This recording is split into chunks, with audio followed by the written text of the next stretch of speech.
Hello everybody, how are you doing today? My name is ZachTG, and today we're about to begin the Chapter 2 investigation of the Danganronpa blind playthrough. And of course, Chihiro has died already, and so now we need to investigate as to what killed her and who did.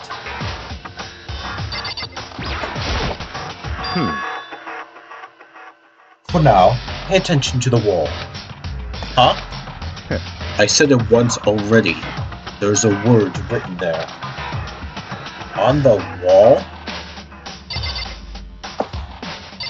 Bloodlust. The word bloodlust is written on the wall in blood. So... I don't think it's any kind of dying message. It's just too strange. But you know, that thing about writing bloodlust in blood, doesn't sound kind of familiar? A murderous fiend who kills again and again using a bizarre and brutal method. Under the scene of each crime, the word bloodlust is written in the victim's own blood. They're like a ghost, attacking suddenly, then slipping away before the police can catch up to them. And what nickname did the internet give to this mysterious serial killer? What? Genocide Jack! Genocide Jack, the murderous fiend whose grisly attacks were famous all across the country. The ultra murderous fiend, creating a reputation of abnormal, downright cruel killings. What is this? And this is some copycat killer trying to imitate Genocide Jack's style. But why would anyone do that? Perhaps it is the work of the real Genocide Jack. The real... Wait, are you saying Genocide Jack is here in the school? No way! There's no way. I've gone so far as to write bloodlust. I've seen. I'm surprised at their stupidity. Well... I can't imagine a worse situation than dealing with a stupid murderer. Please! What is it now? Toko! Hina was pointing toward the entrance to the girls' locker room. Toko was the last to arrive, and now she was just standing there. No! Why? Why? Why? Why?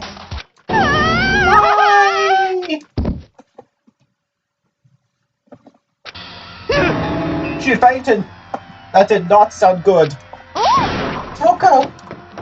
Hina rushed over to the collapsed Toko and started trying to shake her awake. Toko, are you okay? Come on, wake up. Oh, that's right. I just remember what she said about how she faints anytime she sees blood. So she's hemophobic. I imagine she does not watch too many horror films then. This isn't a violation of the rules, right? I mean, technically she passed out somewhere besides her room. No, I think it should be okay. The regulations prohibit sleeping, like, on purpose. So since she didn't faint on purpose, it doesn't count. Gotcha. Just a second! Toko, can you hear me? Hey, you gotta wake up. As if she'd heard her, Toko suddenly shot awake. As in, she literally jumped up from where she was laying. It was such a strange reaction. I was at a total loss for words. She leapt straight up into the air, changing her stance as she did. In no time flash, she was just standing up. Jeez, Toko, you okay? Ignoring the physical contractions she had to go through, her motions were totally haphazard. Huh? What? I'm sorry about that. I was just so shocked, you know. It happens, right? Was I the only one? Okay, I think Toko definitely changed a bit, because for one thing, she's definitely not stuttering. Toko, are you okay? I'm fine. Whoa, is that dead body? Hey, are you dead? What the heck? She must have hit her head. Sorry. She must have hit her head real hard when she fainted. The world has a front and a back, a top ending and a bottom, a sea of truth and a web of lies. Well... This is quite concerning. I mean, she sounds completely different. No. Everything's fine. At least the stairs all gone. That's a good thing, right? Yeah. I see! It's clear to me that everything is not fine. Your eyes seem strangely vacant. It might be best if we take her back to her room for the time being. So, I don't mind taking her, but could someone help me? If you need help, I don't mind. Taka, could you help me? Ah, she totally ignored me. Very well. You take care of the girl, and the rest of us can begin the investigation right away. Can I assume nobody has a problem leaving Sakura and Mondo on guard duty again? Hold on a second. Rushing to an investigation? The mastermind isn't behind that. After what happened last time, surely you realize that. Don't make me repeat There's myself. no question that Shihiro was murdered by someone among us. Isn't that right, Monokuma? Of course. Right is rain. But don't take it as a bad thing. It's just a fact of life. Because that's how graduation works. Then it's happened again? Is that what you're saying? That another one of us killed a fellow classmate? What? Does that freak you out? You guys got no balls, you know that. Was there just nothing down there at all? Well, I'll let you pray to mine if you want. Actually, I don't have any either. Sorry. Stop talking. Stop monologuing and give us what you came here to give us. You did bring it, right? I sure did, chum. Allow me to present. Monokuma file. Allow me to present the next Monokuma file. I know how much you must be looking forward to it. See ya later. So please do your very tipsy top best on this investigation. No way. Do we really gotta do another investigation? Yes, we do. Examining the corpse of one of our friends. Have to suspect all our other friends. Why? I hate this. I can't take it anymore. I hate too. Help me! I had enough. I'm getting out of here. Hey. Where you plan on going? There's nowhere to run. Such ignorance. Just accept it already. After all, blood is just a liquid. A dead body is a simple object. You are very enthusiastic about all this, are you not? Naturally. How could I not be? If we don't unmask the culprit, we all die. That's true, but to jump into it so soon... What? What? Do you want to die? Such Fine, ignorance. then go off and die somewhere. Right now, go ahead. No waste of space. Damn A dead body is an object. Piece of shit! Shihiro was an object. Show no respect or beat some into ya. Calm down. Everyone stop bickering. Listen, there's some truth in what Bakuya said. Kyoko, Because if we don't solve the mystery behind the killer, our own lives are forfeit. And if Bakuya is right that Jesai Jack is somehow the one who killed Chihiro, that's right. then unless we do something, more victims could start piling up. What? Forget more victims! If we mess this up, we're all dead meat! Hey! Hey! Hold on. If that's your worry, you don't gotta worry any longer. In any one killing game, the guilty party may only kill a maximum of 2 people. What? I don't remember any rule like that. Actually, I just came up with it. I mean, if one person went around and killed everyone, your lovely student life will be all over, right? The new rule has been added to the regulations menu. Okay, so I pretty much made this right on the spot. Let's check out Rule 11. The guilty party may only kill a maximum of 2 people during any single killing game.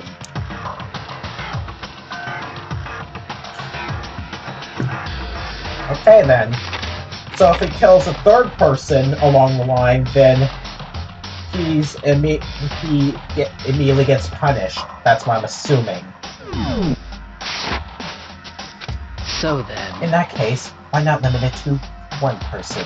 hey! Well, in a good mystery, you don't want to miss out on at least the potential of a serial killer angle. Yeah. Just one would totally murder that possibility. Punishment is waiting for you. Farewell for now. I'll catch you guys at the class pile. I can't say I understand his thinking. But if we can kill up to 2 people, then one more person's life could still be in danger. Which is Interesting. definitely not good. We need to recover the culprit before something else happens. You son of a bitch! You need to shut the fuck up. So, Well, for now, Taka and me are gonna drop Toko off in a room. Nice. I'm gonna get dropped off. There is nothing to be done. We have no time to stand around here. We must begin our investigation, Toot Sweet. If we do not solve the mystery of who killed Chihiro, Is that okay? then we will quickly follow her into the afterlife. That's true. I hate this, but if I want to survive, me and everyone else, we have to do it. We don't have any other choice. And now it's time to investigate. First of all, I better check the Monokuma file to see exactly what's going on. The victim was Chihiro Fujisaki. The time of death is estimated to be around 2 a.m. The body was discovered in the girls' locker room on the second floor of the school. The cause of death was a blow to the head with a blunt object. She was killed instantly. Well, I can already see the blunt object in question. That's all it says. Well, it's not like there's any point in complaining about it. No matter what, I gotta do what I gotta do. And Monokuma File 2 has been added to the Truth Blood section. Hey, Mokoto, do you have a second? Huh? Do you need something from me? Naturally. Of course. Life without purpose is quite dull, you know? So... What did you need? I'm going to let you cooperate with me during my investigation. Huh? What? I'm purchasing your talent. The same talent which allowed you to solve Sayaka's case. Solve? No, I just... Stop talking. You seem to have some limited proof, which is why I've chosen you. You have the honor of contributing to my investigation. So, you're inviting me to come with you. You're doing it in the most arrogant way possible, though. Let's go. Now then, shall we get started? But we need to get moving. There's no time to be standing around. I don't really know what just happened, but it looks like I'll be working with Bakuya on this one. Okay. I could feel the life draining out of my own body. It's a dead body. Chihiro's dead body. Very strange. Well, the more I look, the more strange it all seems. This must be just like Jack's handiwork. Yeah, well, but... What? Well, we're still not sure how he did it. Is that what you want to say? I wonder about that. Okay. Well, I see blood on the poster. The poster's got some blood in it. It must have happened during the murder. You know what? That poster does look familiar to me somehow. I'm pretty sure I never went in the girls' locker room before, but I'm pretty sure I've seen this exact poster before.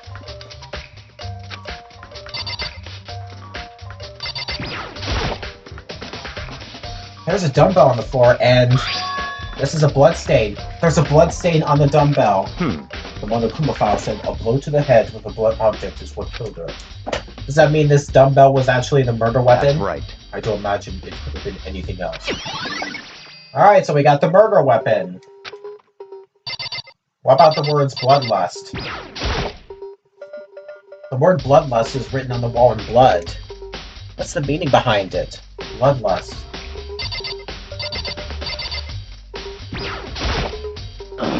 I use this locker room all the time. Now, it's become the site of Chihiro's death. But why was she killed in the locker room? Actually, if you think about it, she could have been killed somewhere else than carried here. She was very light, that's true. It would be hard for someone to carry her, but still. Well, I still think she came here on her own, by choice. What makes you say that? She'd been thinking a lot lately about how she wanted to get stronger. So you're saying she came here to exercise? Well, according to the Monokuma file, apparently she was killed around 2 in the morning. Would she really have been exercising that late? perhaps. Hina or myself are usually in the locker room during the day, so she was probably avoiding it then. Avoiding it? Although we invited her to join us more than once, she never showed up. So I can only assume she was trying to avoid us. And instead she came to exercise in the middle of the night? However, Perhaps, but it's difficult for me to imagine she would come alone. She did want to start exercising, but she specifically mentioned that she couldn't do it by herself. She needed support from others. So you're saying she could have come here in the middle of the night to train in secret, but that she would have come with someone else? It's a possibility, I think. Okay, so we have Sakura's account. What about Mondo? Dude, real complex about Wee Wee.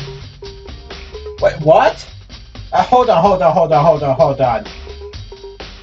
Dude.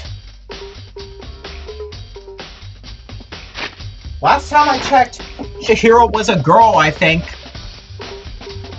So, either this is a really bad typo, or there's more meaning to that I'm just not seeing. I just don't know which is what yet, so I'm guessing we'll find out later on. But that statement there definitely looks suspicious to me. You heard Chihiro talk about, right? Oh, I need to get stronger. Yeah, I do remember she said that more than once. Sure did, which I guess explains the trip down here. But did she really need to get stronger that badly? You already mentioned it, but she was a girl after all. Most girls aren't all that strong. I don't know, man. Haven't really thought about that stuff. The cause of Shihiro's complex. I can't help wondering what it might be. And we have Wando's account. Okay, so I'm guessing we're all done with the locker room.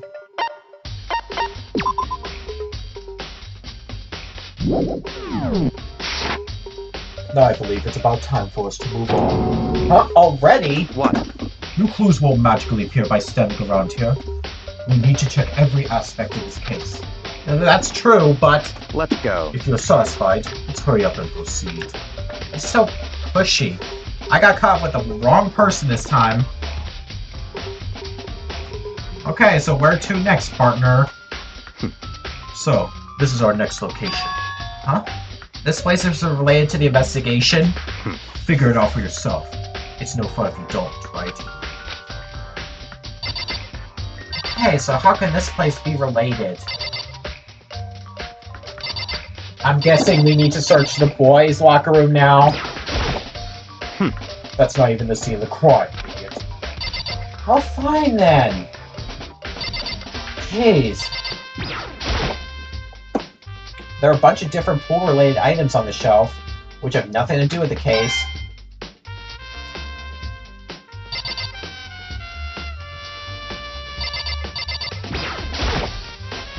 A flotation donut. I don't think it's related to what happened to Chihiro.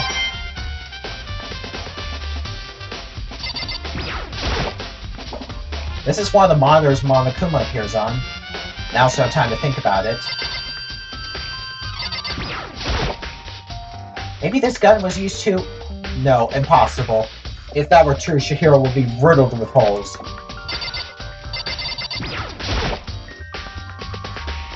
If I remember right, this card reader is meant to work with our handbooks, right? What? Do you have an issue with it? If so, you should take it up with Monokuma. He said that, then quickly and sharply clapped his hands together. Did you call for me? You called for me? Has he been domesticated? That's right. It seems that Makoto has a question for you. You need something? Sure, what's up? Well, it's just about this card reader. Yep. Yes, the card readers have all been designed to interface with each of your e-handy books. You can only enter the locker room corresponding with the gender listed in your individual handbook. And it's impossible for two people in a row to go through while the door is unlocked, correct? If there were some sort of Iraq terrorists in the prowl, the ceiling-mounted Gatling gun would initiate a Swiss cheese slaughter. And the school regulations prohibit anyone from lending someone else their handbook, correct? Of course. Correctly correct. So then, that means only girls can go in the girls' locker room and only boys can go in the boys' locker room. In other words, Chihiro's body being found in the girls' locker room means... Hey, Makoto, I can see right through you. See right through me? Allow me to tell you what you're thinking. Since Chihiro was found in the girls' locker room, the killer must have been able to get in there. So, in other words, As such, the killer must be one of the girls. Did I get it right? such ignorance. Good, it's simple. But am I wrong? You should pay closer attention to the regulations. The answer has been in front of you the entire time. Loaning your e-handbook to another student is strictly prohibited. Only the act of loaning a handbook is prohibited. Borrowing someone else's is perfectly fine. I I wouldn't expect nothing less from the prodigal son of the noble Togami family. So you managed to sniff out the loophole in the regulations. Knowing you, I bet you created on purpose, didn't you? Tried a little more excitement to things. Yeah, you treat me like a puny little appetizer instead of the main course I am. Now then, since the dead can't actually talk, they're not people anymore. They're things. Yep. Get it? Got it. Good. Wait, hold on. You're saying that's a loophole, but in order to borrow something from someone, then that means someone would have to loan it, so, Why So sleepy. Just listening to you makes me want to pass out. Be more like Makuya and get your poop together. Or else I'll charge you with criminal negligence. No more questions. Figure out the rest of your own damn self. That's fine. oh, I know you are unfortunately lacking in mental faculties, so I'll fill you in myself. Let's head to the main hall. The main hall? I hope you understand what's going on. Okay, so we have the card reader.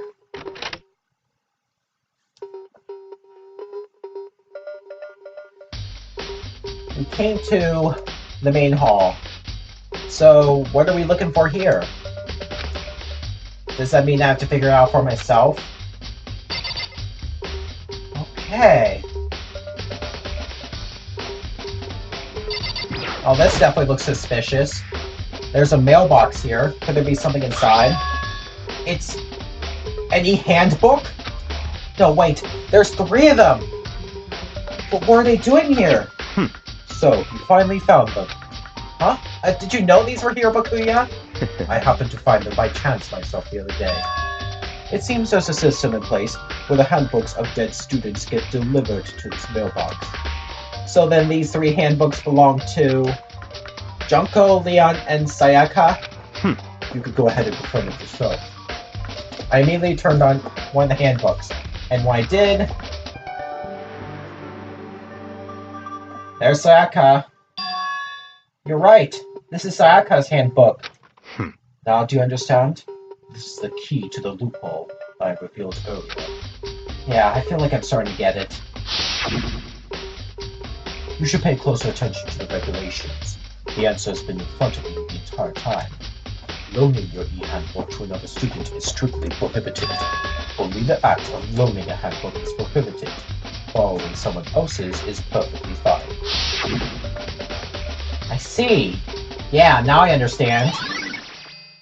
Okay, so apparently the killer used one of these main hall e-handy books to, like, go into the girls' room, killed Chihiro, and then went back and dropped it back off, okay? What? Hold on a second. What's wrong? Very strange. That's strange. One of the handbooks won't turn on. Is it broken? Whose is it? The other handbook showed Junko's name when I started it up. Then the one that won't turn on must be Leon's, right? I see. It would make sense, yes. After all, he did get pummeled with dozens and dozens of baseballs. Pummeled with baseballs. Memory of it came flooding back.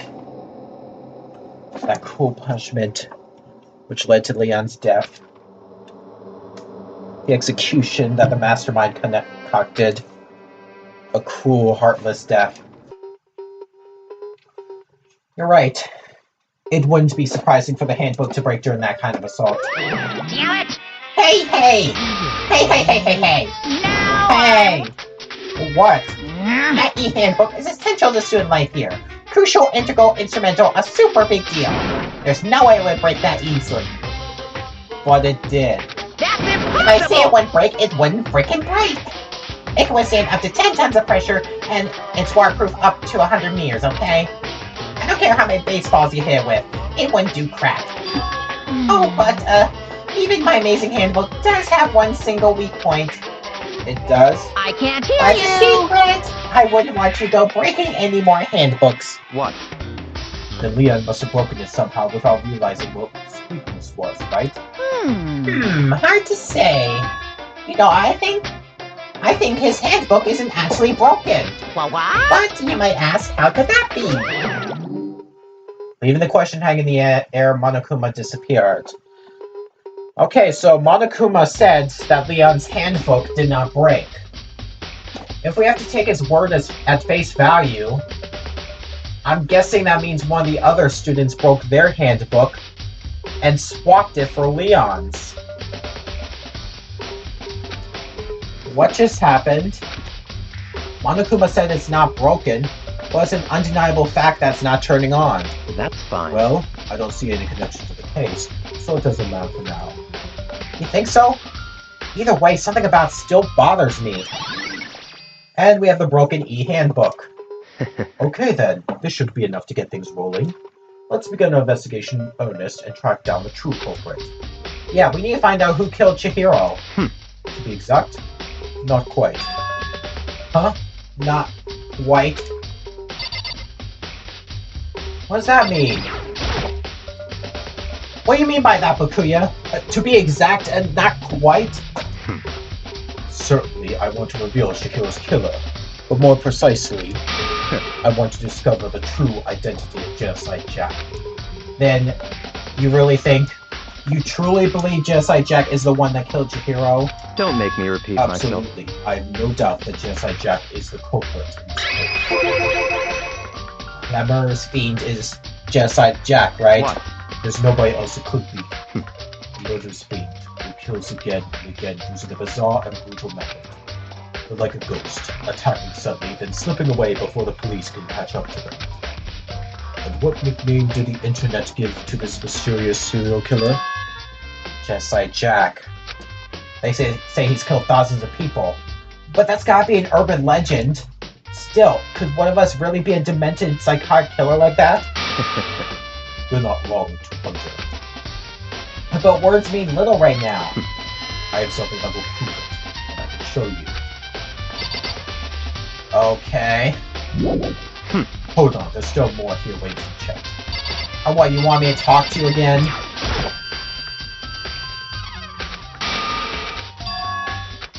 And I have a basis to believe that. I assure you, Genocide Jack is one of us. Okay, so then what's this basis? Is there really proof? There's somewhere I'd like to take you. This will provide all the evidence you need. It's all clear now. Evidence that Genocide Jack is the one that killed Chihiro. Evidence? Does something like that really... Hey you two. Big trouble, need your help. I don't have time to We're play busy. with you. Leave us alone. I It's an mean, emergency! Emergency! Come on, please, you gotta help me. What's the matter, Oi? please. This is a serious emergency. Please, you gotta help me. And just calm down, alright? Okay, Hina? I mean, It's an emergency. An emergency? Oh, what happened? well, Something's wrong with Toko. She's acting super strange. Well, I mean, she was acting pretty strange earlier, right? What should we do, Bakuya? Very Since strange. it's Toko, I must admit, I'm intrigued. I suppose we could take a second to see what's going on with her. Are you sure? Don't make me repeat myself. I didn't expect that. I thought for sure he'd just say no and that would be the end of it. yeah. Okay, come on, hurry. Wait for us, Hina. Let's go. It looks like she's headed to the dorms. To Toko's room, most likely. You're right.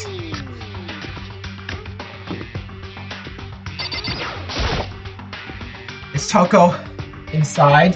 Some kind of emergency?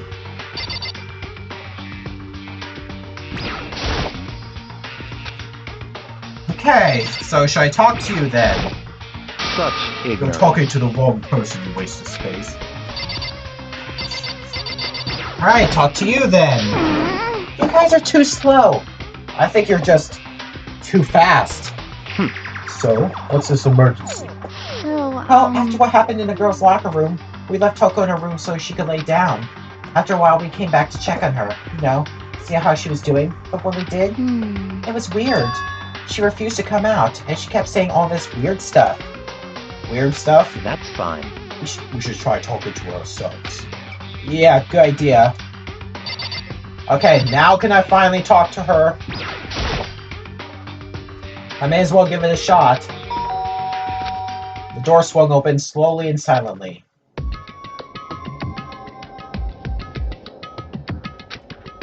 Holy crap. An An orb of negativity flowed out from behind the door, forcing a gasp at me. What? Oh, nothing. It's just that, Hina was really worried about you, holding yourself up in your room. Leave me alone.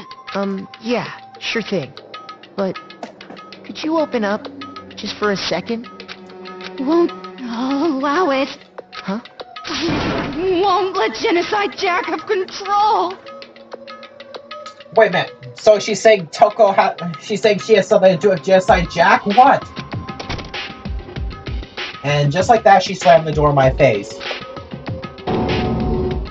What was that?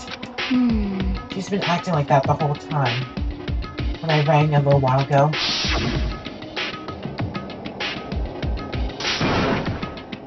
Oh, drive out the killer. Drive out the murderous fiend.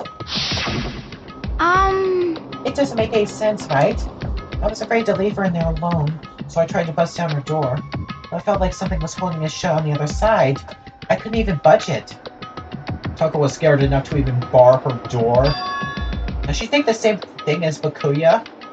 Does she think the serial killer Genocide Jack really murdered Chihiro? Is that why Toko's so scared? But... Whatever it is, I'm really worried about her. Is there anyone who might be able to persuade her? Anyone who might be able to persuade her.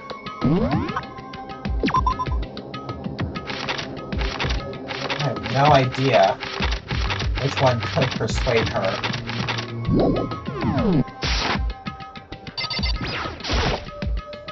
Hey, Bakuya. You think you could ask her to come out of our room, I mean? That's fine. Sure, whatever. Huh? You gotta talk to her, Bakuya? Wow, I guess you can be nice when you want to. Bakuya stood in front of her door, not making a sound, and pressed the doorbell. After a few moments... What do you want? Leave me alone. You're all so annoying. Bakuya! It's Byakuya. Oh, Byakuya. I'm sorry, I couldn't keep our promise. But don't worry, never again. I won't let Genocide Jack have control ever again. And with that, the door slammed shut. Even Byakuya couldn't pull it off. There's nothing else we can do. Let's get back to the investigation. Hold on. Hey, Byakuya, what was Toko talking about just now? Something about a promise? What? Oh, I have no idea. Another one of her delusions, I'm sure. But Stop talking. if I say I don't know, that means I don't know. Just let Hina take care of her. Oh, yeah, okay. I'll stay here and keep an eye on her. Let's go. Well then, let's go. Without waiting for a reply, Byakuya sped away. Byakuya! And I hurried to catch up. I tried to talk to him several times as we walked, but he didn't even look back, let alone say anything. He just kept on walking towards his destination. Finally, his feet brought him to a stop in front of a certain room. The library? Come on, let's go in. Okay, the extension cord didn't seem as long now, because I'm pretty sure it's spread all the way over there.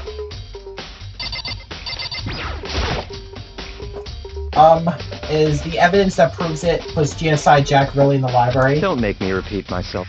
Don't make me say it again.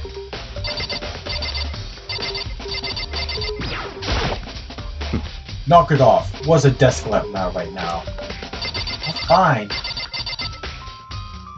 Well, the laptop is gone.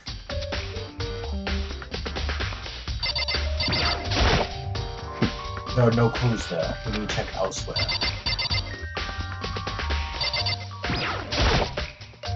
If I remember, on the other side of this door, it's the archive, right? Hurry up and go inside. Oh, here? Let's go. It'll make sense once you're inside. Technically, I never explored this place. Whoa, there are so many books and files. So much dust, too. So, in other words... I would say there's enough value in this place to endure the dust. There's so many files stuffed to the shelf. What's in all these things? That's enough. Those documents are dangerous. Dangerous? They detail all the people who control the world from behind the scenes. Dangerous truthful Commodore. You mean like members of the Diet or something? No, I mean the ones with real power. The secret council controlling everything in the shadows. If you're ready to be disappeared for it, take a look. There are some very interesting people in there. You're just kidding, right? Am I? I'll just let it go for now. They reveal the ones with real power. The secret council controlling everything in the shadows. They detail all the people who kill the world from behind the scenes. Dangerous truthful Commodore. Well, are you going to look? For now, I think I'd rather not. Can I just talk to you? If you pay attention to your surroundings, you're sure to discover that value inside. Well, fine then.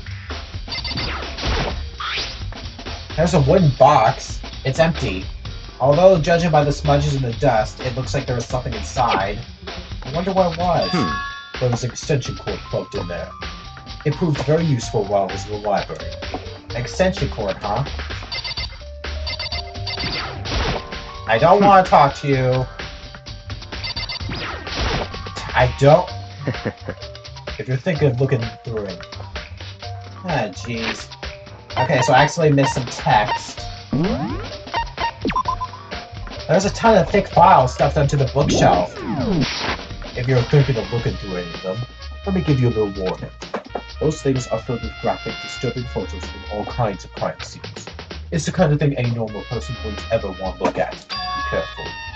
Huh? What do you mean? All those files, they're all... Okay, that just sounds a bit weird for me, so... Depending on the nature of that dude word earlier, whether or not that's a typo. This could be either 3 or 4 typos so far. I really feel like there really should be an N, like, in all those files. There are investigation reports related to different cold cases. Those are internal documents, for police eyes only. They're not the kind of thing you expect to read. Oh.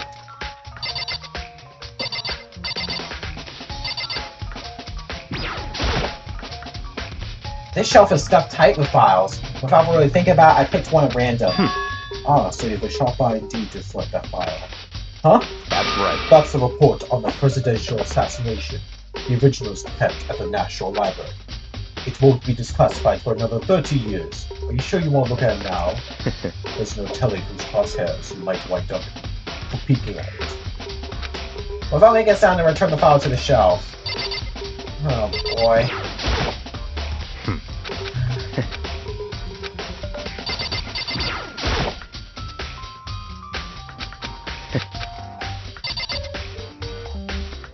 Okay, so which one should I look at?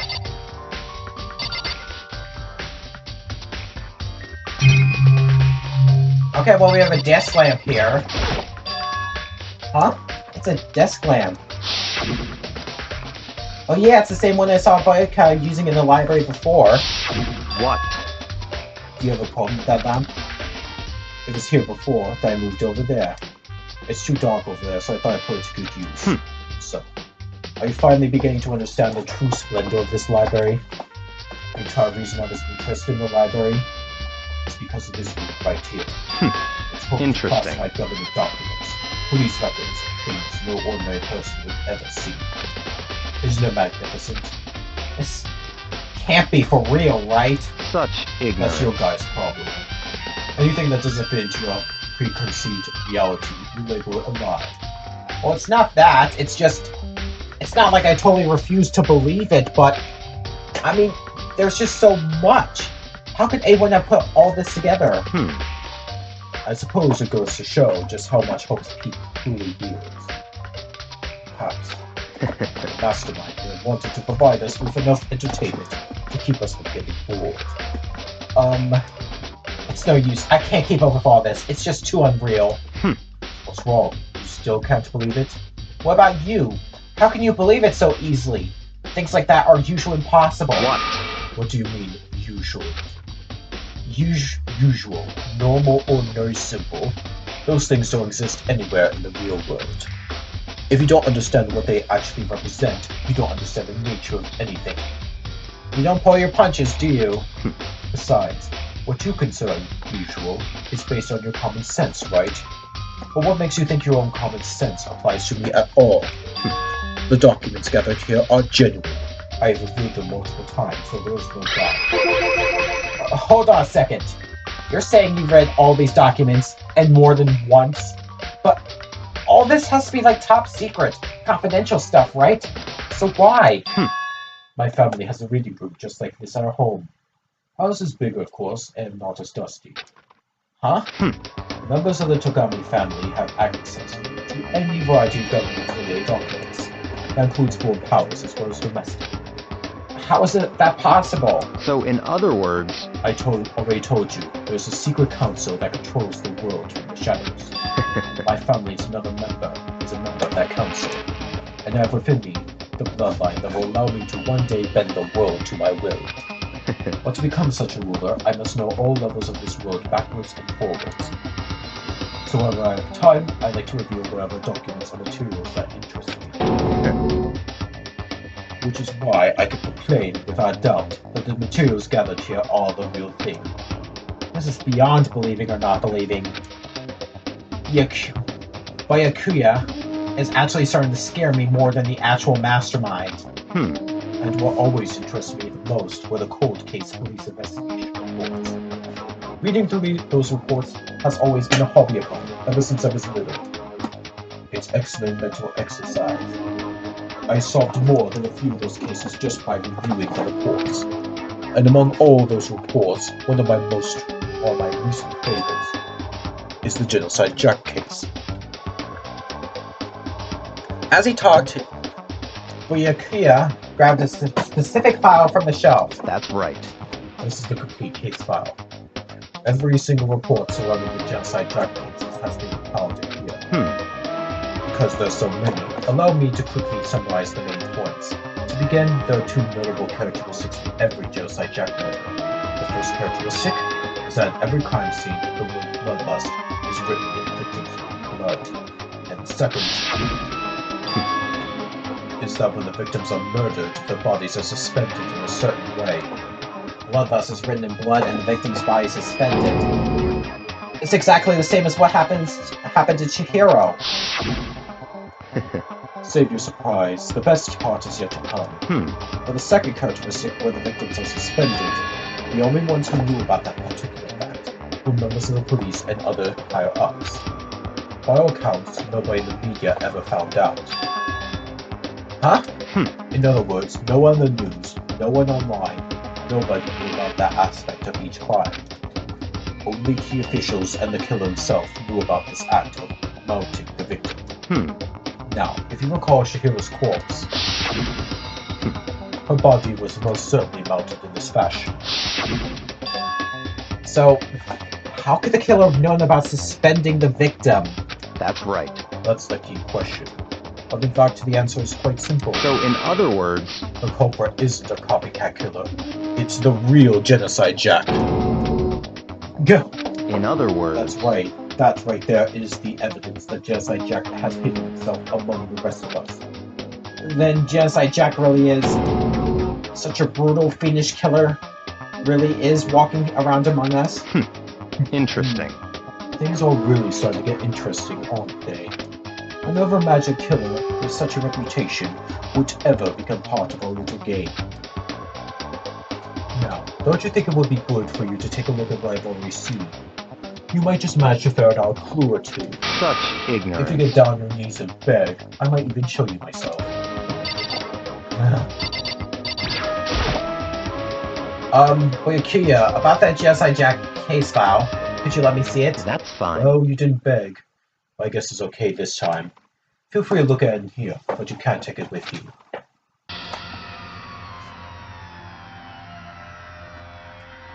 Byakuya handed me the file, and I flipped through it with tense, nervous fingers. Suddenly, my hand stopped. I had reached the page where photos from the scene of each crime had all been collected. Oh my gosh. Ugh.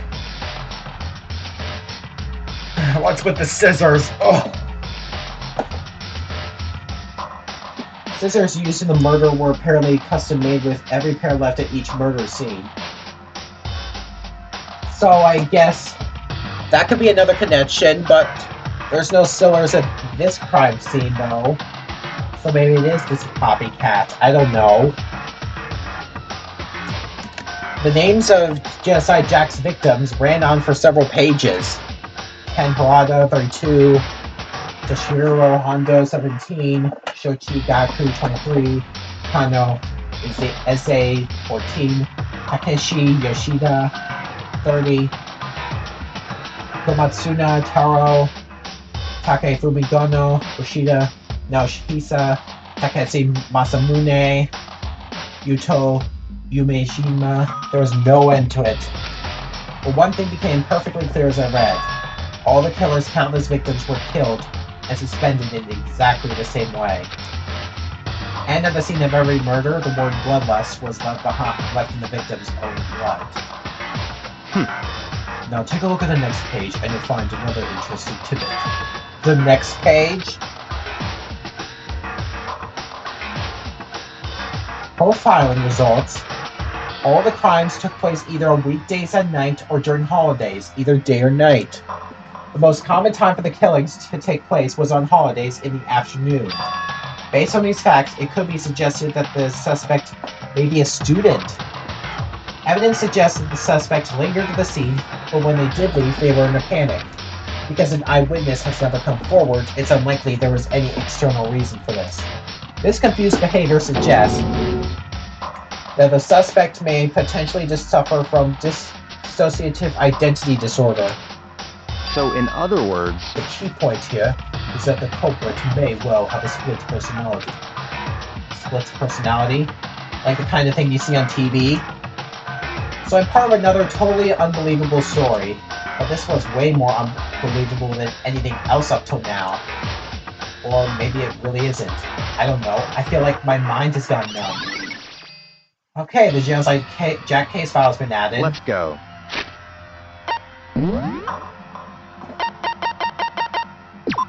Oh boy. Alright, we should get going soon. Huh? Oh, where are we going? Anywhere but here. We finished our business here, haven't we? Wait! Byakuya! As usual, Byakuya turned and left without another word. I hurried out of the library to catch up. Well, this is where we part ways. I have some things I need to take care of before the class trial. Huh? Just all of a sudden like that? I don't have time to play with you. Come on, enough of your annoying misapprehensions. Do you really think you'd be together the whole time? Take responsibility for yourself and do something useful. Move the investigation forward on your own. Goodbye. Well, goodbye. And just like that, he was gone. Just as quickly as he asked me to join him, he cut me off. In the end, I felt like I was some plaything being tossed around. At the same time, I uncovered some really important clues thanks to him. Just like Hat Jack. He's the one that killed Chihiro. And that murderous fiend is one of us.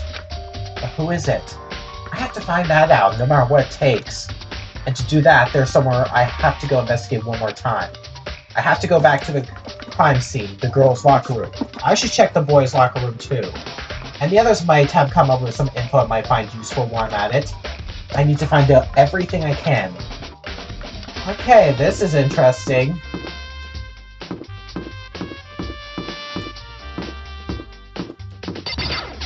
Alright, so let's go to the boys' locker room now. Oh, hello. Ding ding ding! Hifumi has discovered evidence revealing the identity of the culprit. I feel as if... Another stat increase for me. Evidence? What'd you find? I cannot reveal that just yet, but I guarantee that what I found will steal the killer's breath from his lungs. Are you sure about that? Oh yes, Miss Lundenberg said she witnessed something worthwhile too. Really? What'd she see? She refused to tell me. It's like when a girl bullies a boy she likes, right? Right? Okay, so where's Celeste now? The warehouse by the dorms. She was there, but at the same time, not there. What's it gonna be? Okay, so I have to talk to Celeste, because she's a witness in the whole thing. But first, let's investigate the boys' locker room. Okay, the poster definitely changed. Huh, this poster. It's a popular boy band called Tornado. Somehow it doesn't quite seem to fit in the boys' locker room.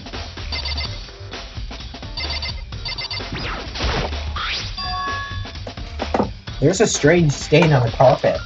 What is it? Boys' locker room carpet has been added.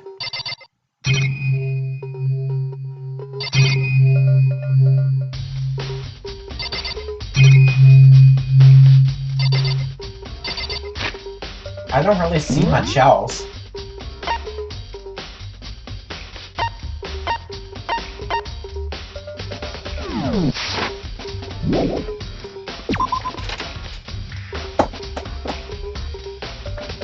Let me investigate the girls' locker room now.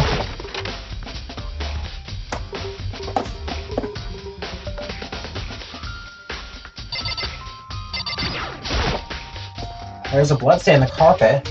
It could only have been caused by Chihiro's murder. It's a bloodstained poster. The blood is the most noteworthy part, but the big-breasted swimsuit model is pretty noticeable too. The girls' locker room doesn't seem like the kind of place you'd find something like this. Oh, but wait, that reminds me, the poster in the other locker room is... That's right, there's definitely something strange about this. In the boys' locker room, there's a poster of a popular boy band. In the girls' locker room, there's a poster of a big-breasted swimsuit model. But the posters have been switched? But if they were, why? What reason would anyone have? Maybe I should talk to someone who knows a little more about the locker rooms. Okay, how about what I assume is the detective? Because she certainly acted like that during the pre-trial 1 investigation. Hey, Kyoko, have you made any progress on your investigation? Indeed. Generally speaking. However, But I have to get going. I have something unrelated to take care of. Something besides the investigation? What is it? well, Nothing you need to worry about. Just concentrate on the murder. But so then, before you go, let me give you one piece of advice. You should examine Chihiro's body one more time. Thoroughly. Also, her handbook is missing. You might want to determine its whereabouts. goodbye. That's it. I'll be praying for your success. With that, Kyoko turns and left the girls' locker room. I guess I'll take another look at the body then, and Chihiro's handbook is missing? That's definitely worth worrying about. Yeah, because she definitely used it to get inside the locker room, so where'd it go?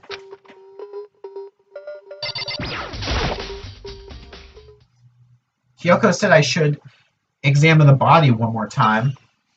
I know she said thoroughly, but I do have my limits. Well, I better give it a shot anyway. Let's see. Chihiro's hands are bound with what looks like some kind of rope. The rope was used to prop her up in a kind of crucifix position. Huh? This rope has a plug?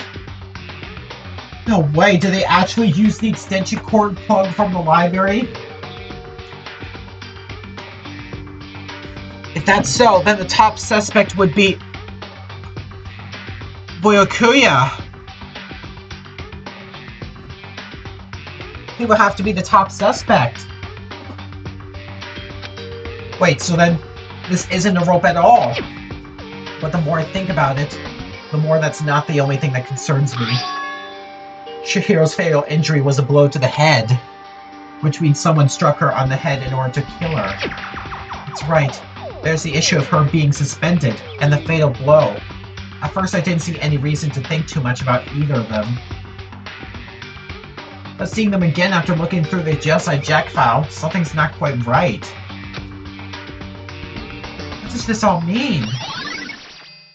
That's like a copycat. Well, the one thing most likely to tie all these mysteries together is the true nature of the rope that was used to suspend Chihiro.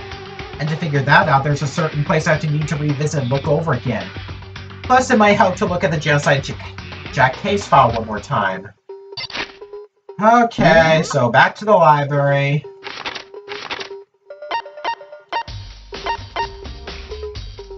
Oh, I can't warp there!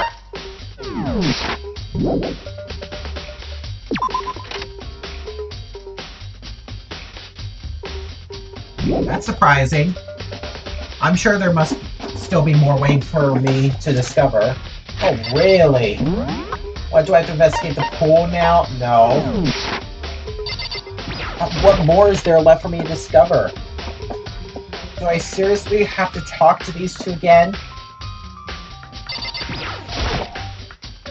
You spent a lot of time exercising in the girls' locker room, right, Sakura? Of course. I use it nearly every day since it opened up.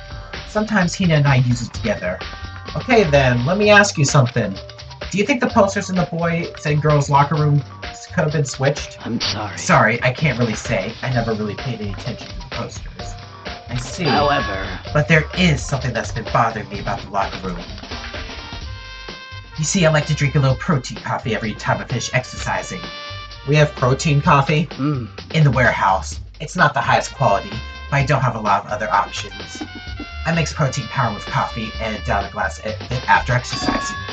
Anyway, the other day I spilled some on the carpet in the girls' locker room, and it left a stain. A stain?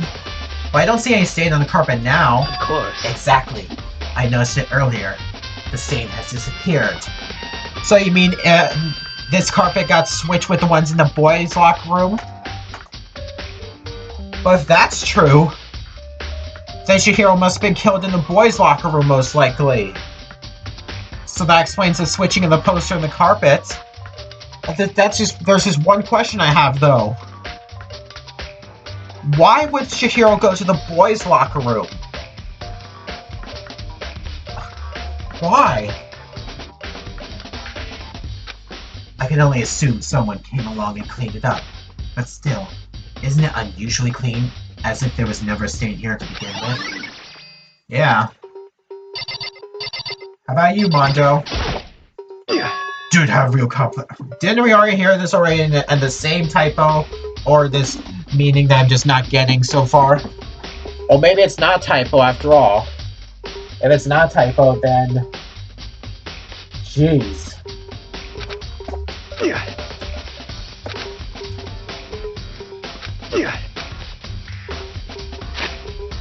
Okay, did he say some new stuff there? Okay, I'll get to the transcript just in case.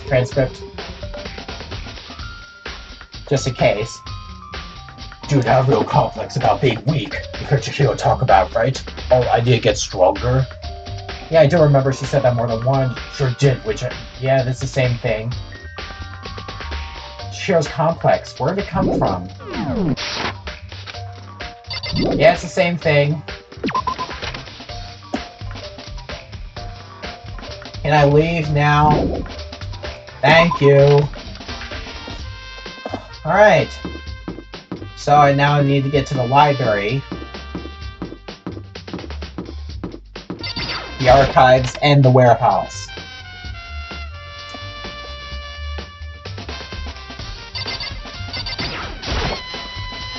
There's a thick layer of dust on top of the desk.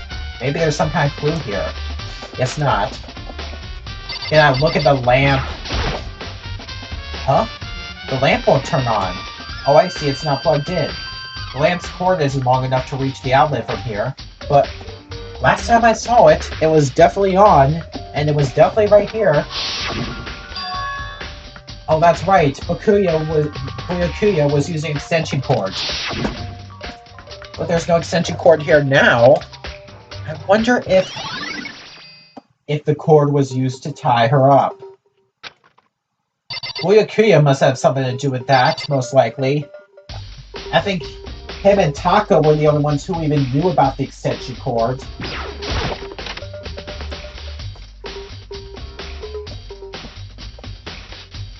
Alright, let me check the archives. It's a document about the secret council revealing the kind of truth the commoner should go near, so I better not. I want to take another look at Genocide Jack's case file. I know it was around here somewhere. Huh? It's gone! Did someone take it out of the archive? But the only one who would do something like that? I can't think of anyone but Byakuya. Oh, jeez.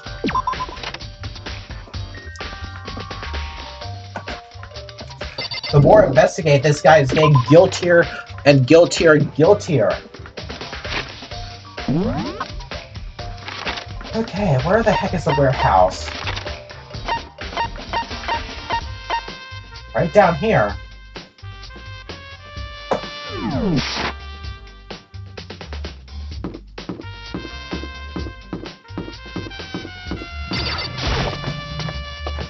And the person I need to talk to is at the warehouse as well. So let's kill two birds with one stone.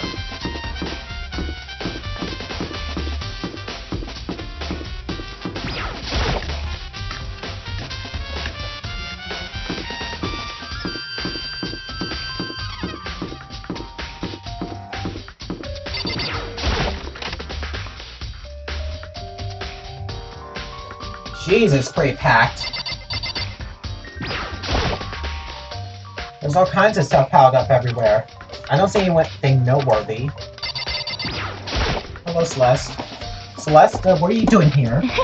This warehouse is amazing. It has absolutely everything one might need to live a full life. From food to clothes to towels, there's an endless supply to choose from.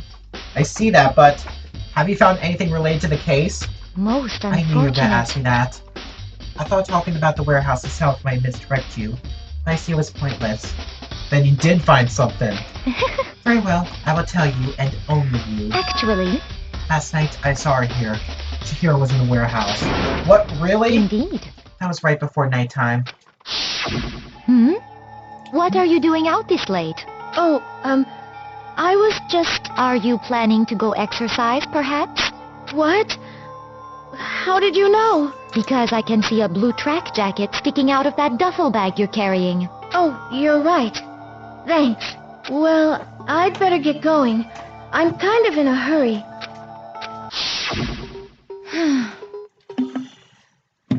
So is this gonna be like another Sayaka's incident? Where Chihiro was planning to murder somebody and yet got killed out of self-defense? If that's so, how the heck did she enter the boys' room?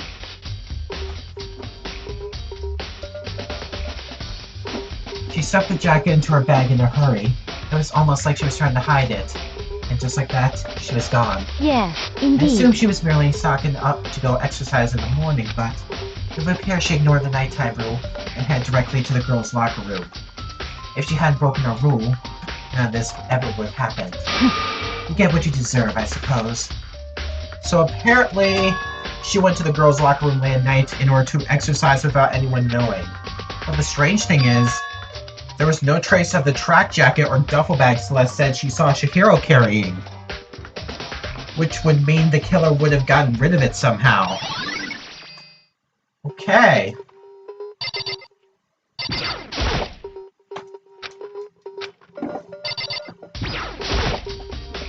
Is this the fridge Sayaka mentioned? I don't see anything noteworthy here. There's all kinds of stuff piled up everywhere. Towels, jackets. Looks like they put together a good clutch of school equipment.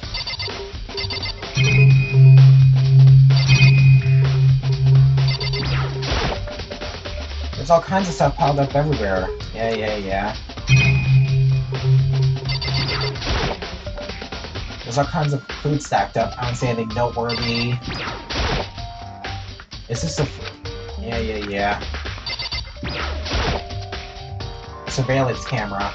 The mastermind must have been watching as Chihiro was killed. They know what's happened, and they're still forcing us to go through with this. Okay, I just don't know where to go now. Well, apparently they want us to go to the dining hall.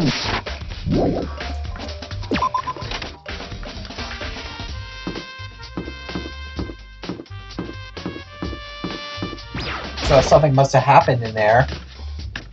Did another knife get stolen?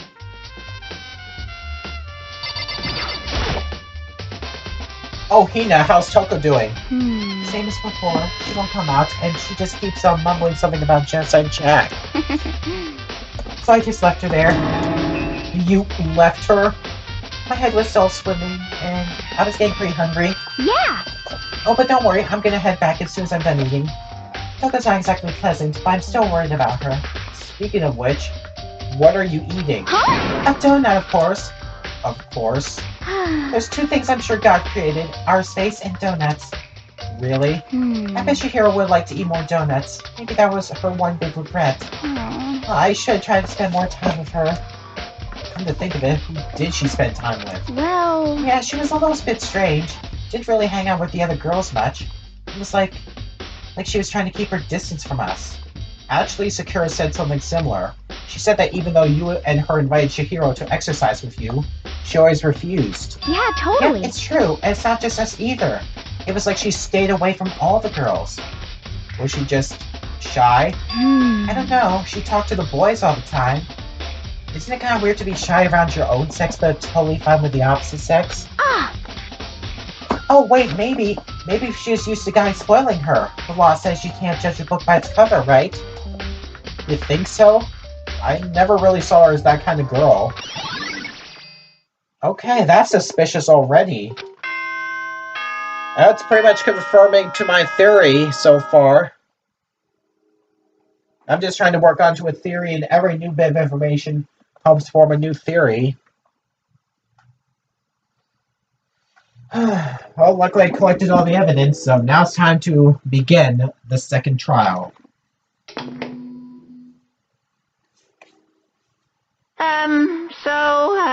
I'm getting tired of waiting. Shall we just plunge right in?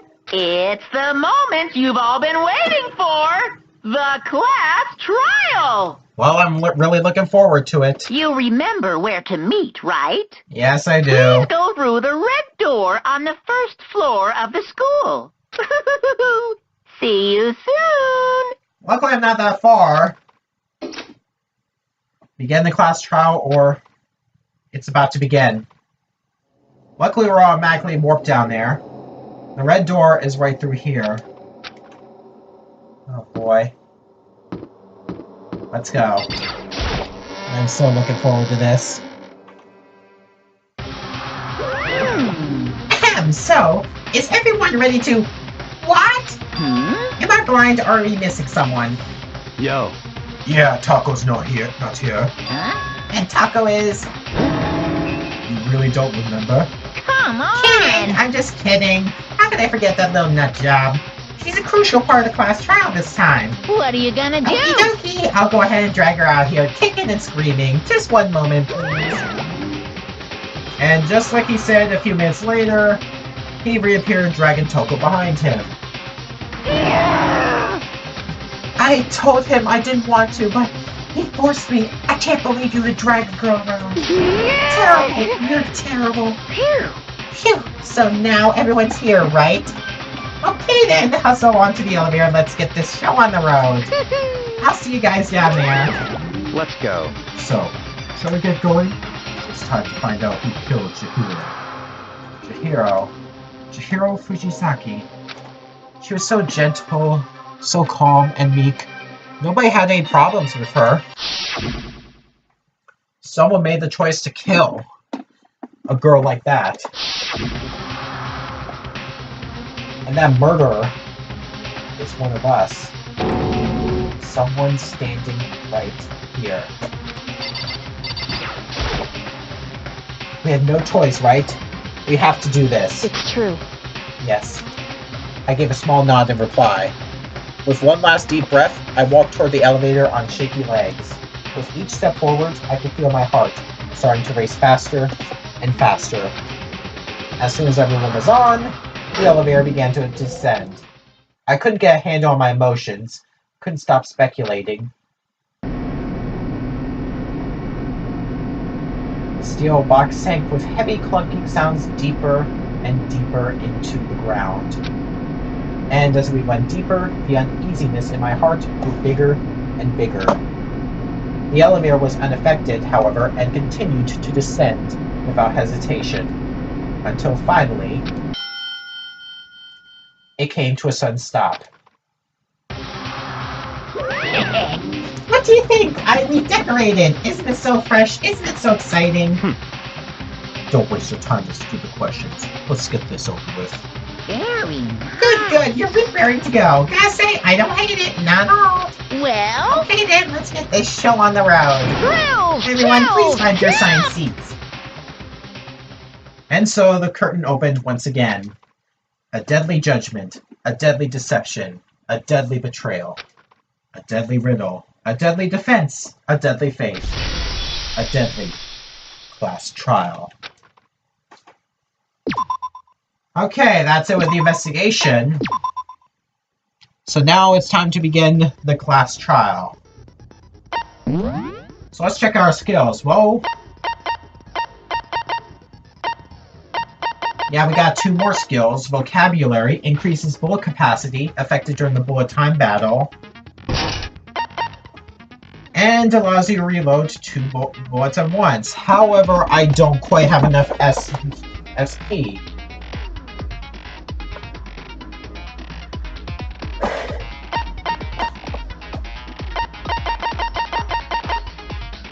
see.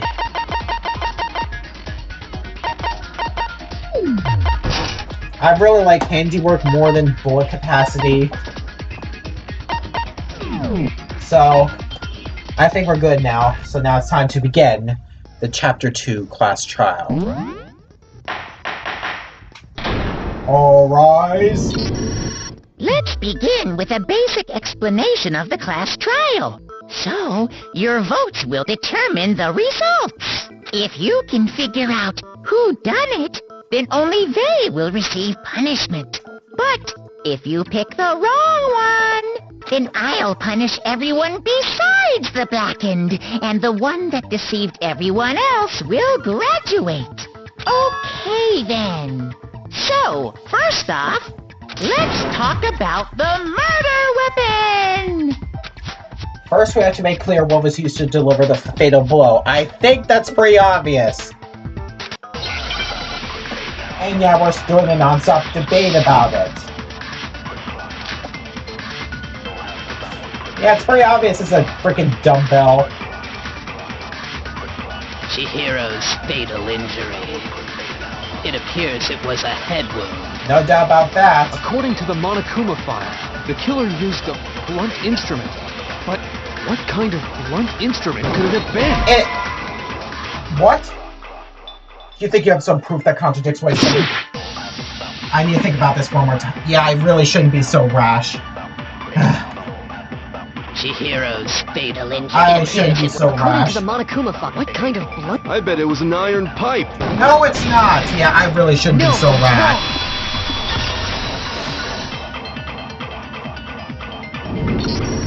Can we agree that the object that dealt the fatal blow was the dumbbell, found at the scene of the crime? It was covered in blood, and there was nothing else at the scene that could have caused that kind of injury. And the wound on the victim's head is consistent with the shape of the dumbbell. As far as I'm concerned, there's no mistake and no room for doubt on this one. You looked at her head wound? Yay! That's so creepy! If you don't mind, I will proceed from here. Let's move on to discussion of the culprit. Although, I believe the criminal behind this heinous act is already quite clear. You mean Genocide Jack, right? What? For real? Chihiro's killer is the fiendish serial killer, Genocide Jack. Yep. Genocide Jack, the fiendish serial killer. Did he really kill Chihiro? A new element has been added to non-stop debates. Would you like to hear more? Oh, I thought that was the end of the tutorials from Chapter 1. There's still more. For this debate, lines of white noise will appear to disrupt your reactions. Your truth bullets will disappear if they hit these lines, so think of them as obstacles in your debate. But there's a way to keep this white noise from getting in your way. Press the X button to attach the silencer, which you can use to shoot down the white noise. However, if you shoot an actual remark with your silencer instead of the white noise, the time limit will decrease, so take careful aim when you have your silencer out. Oh, but if your action difficulty is set to gentle, white noise won't appear at all. In which case you can forget about the silencer and just focus on the situation in front of you. Oh, thankfully I'm set to fair, pretty much, at least the middle difficulty, not the easy gentle. Well then, good luck and have fun. Alright, so let's take a look at what this white noise actually is.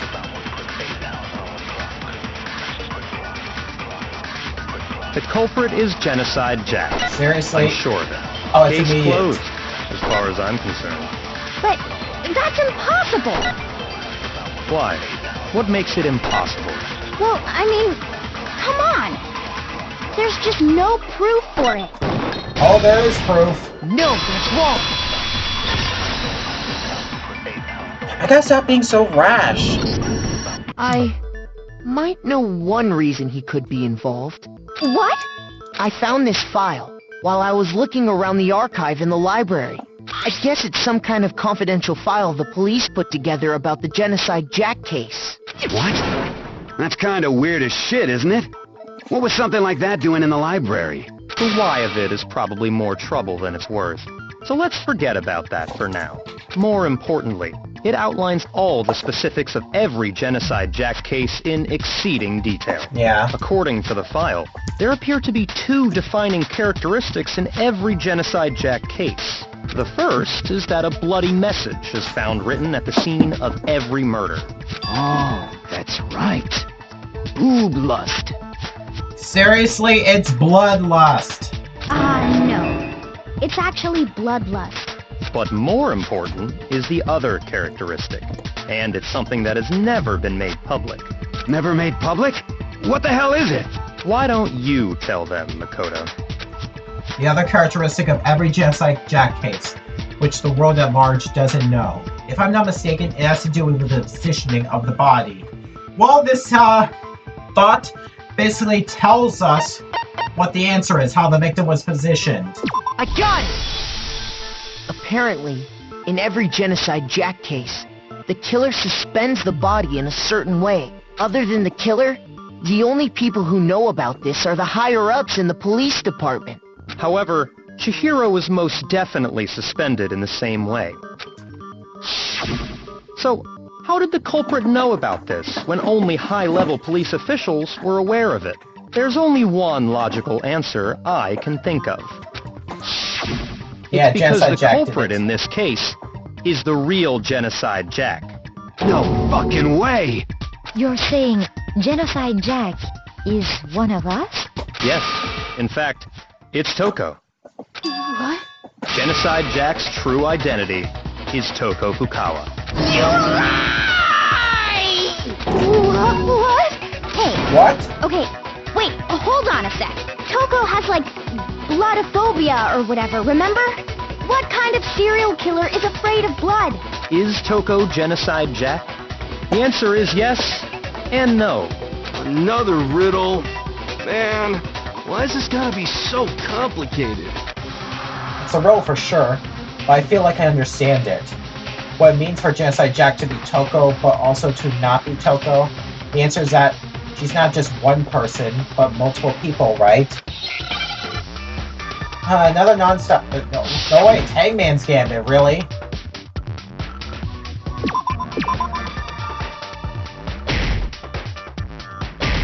Okay, so I have to do this multiple times.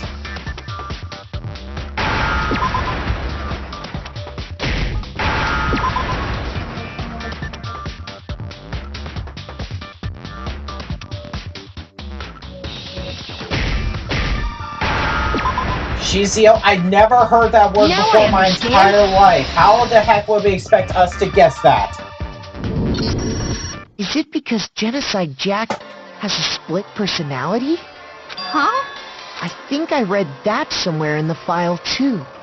They thought that the suspect might have, what did they call it? Dissociative identity disorder. Oh, okay. But still, to go and say that about Miss Fukawa is... Perfectly acceptable. Toko's strange behavior after seeing the body is proof enough that she has a split personality. Yeah, it was like she was a different person after she fainted. The one thing that shows Toko could have a split personality has to do with her behavior. Well, duh, her behavior changed. I got it! You're talking about how she started acting totally different than usual, right? That's right. Think back. She fainted when she saw Chihiro's corpse, and then, when she woke up... I'm fine. Yeah. Whoa, is that a dead body? Hey, are you dead? Yeah. She must have hit her head real hard when she fainted. The world has a front and a back, a top ending and a bottom. I see a truth and a web it lies. This is quite concerning. I mean, she sounds completely different. She was acting funny, that's for sure. That melancholy tone of hers completely disappeared. Don't go assigning adjectives to my tone without permission. Not to mention, once she regained consciousness and saw Chihiro's body again, she was utterly calm. In other words, within her is one personality that can handle blood, and one that obviously can. So when Toko trapped herself in her room, it's because she was scared of Genocide Jack? Yeah, most likely.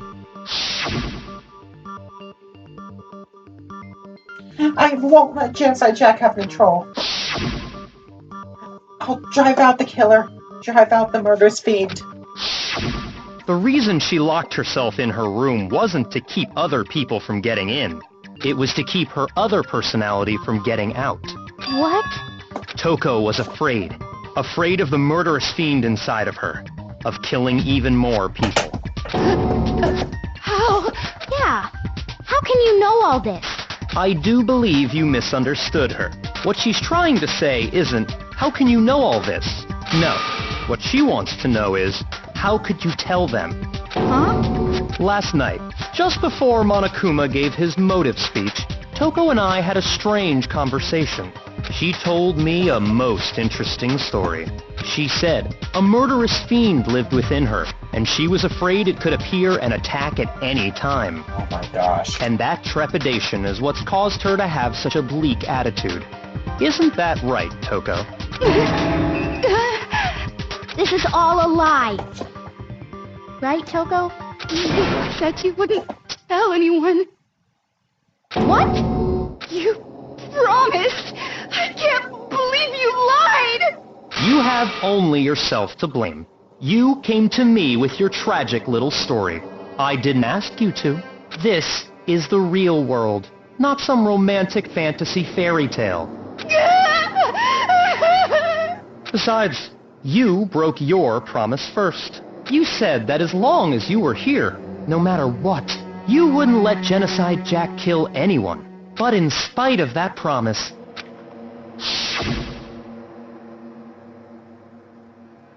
I'm sorry. I couldn't keep our promise. But don't worry. Never again. I won't let Genocide Jack have control ever again. You said if I kept my promise, you would go out with me. That's the only reason I promised. How many times do I have to tell you? I never said that, but you weren't able to do it. You just couldn't resist that rush you got from killing, could you? I tried. I swear I tried to control it, But your efforts were useless. What a disappointment. I hate you. Well, the opening act is nearly finished. All that's left is to hear from the person in question directly. The person? You don't mean... Genocide Jack. Toko's body suddenly lunged backwards. A huge thud echoed across the courtroom, but in the next second... Genocide Jack, I presume? Oh my gosh. Oh, hello there! Is it me you were hoping to see? No, it's not Genocide Jack, but Genocide Jill. Really, Jack and Jill, really. What the heck? So you figured it out, huh? Well, whatever. What are you gonna do? I'm the ultimate murderous fiend, Genocide Jack! Or better yet, let's go with Genocide Jill! What the fuck is this? Toko, what happened to you? Not Toko. That's a loser name. And what happened is a textbook split personality. So what if one of them happens to be a serial killer? You should turn a blind eye to one's fault.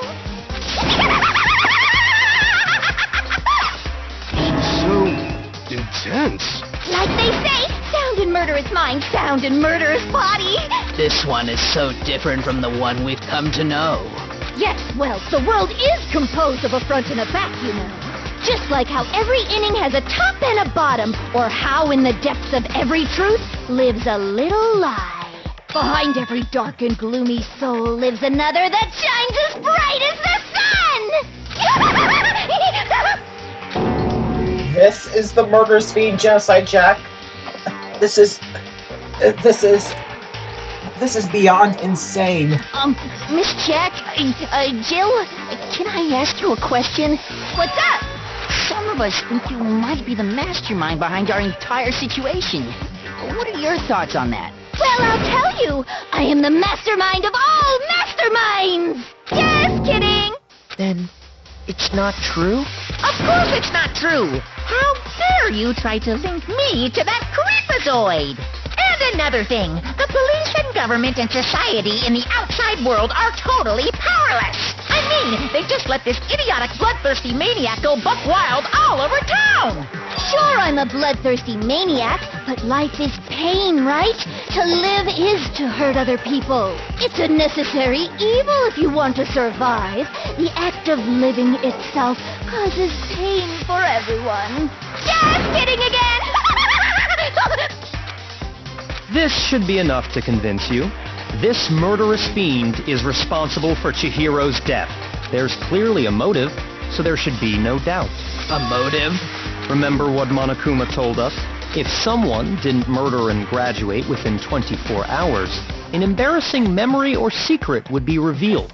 Yeah, and I'm guessing that's the secret. Well, let's assume that Toko's secret was about Genocide Jack.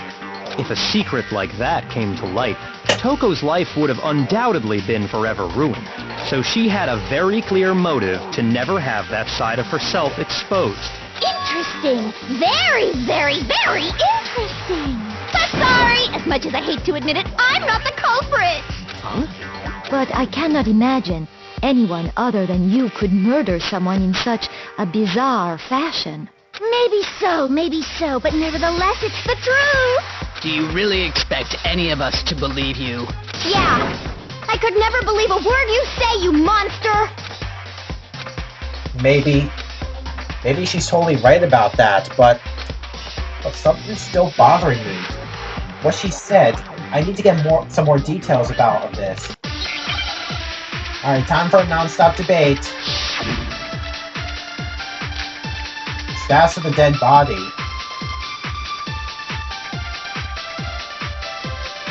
Sorry, but I didn't kill anyone. You say that, but do you really expect any of us to believe it? Perhaps if you had an alibi, that would change things. Oh, an alibi, huh? Now we're talking. When you compare your past murders to this incident, the modus operandi matches completely. Not really. There are some differences.